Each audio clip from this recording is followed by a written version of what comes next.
Dobrodošli na kanal Životna sila. Da li se budite između 2 i 4 ujutru bez jasnog razloga? Mnogi misle da je to stres ili loš san, ali stručnjaci upozoravaju da ponekad i jetra može slati prve signale da nešto nije u redu. Posebno obratite pažnju ako uz to imate i ove simptome.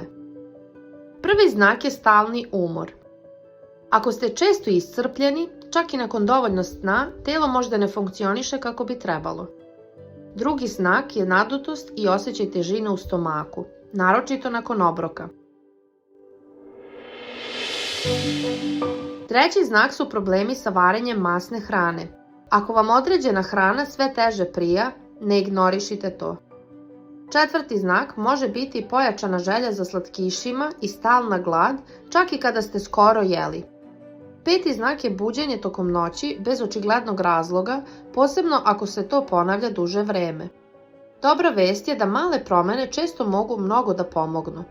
Pijte dovoljno vode tokom dana, u ishranu češće uključite zeleno povrće, kupus, brokoli i svežu salatu.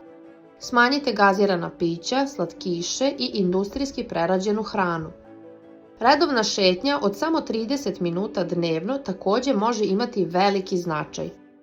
Ako imate više ovih simptoma, razgovarajte sa svojim lekarom i uradite osnovne analize.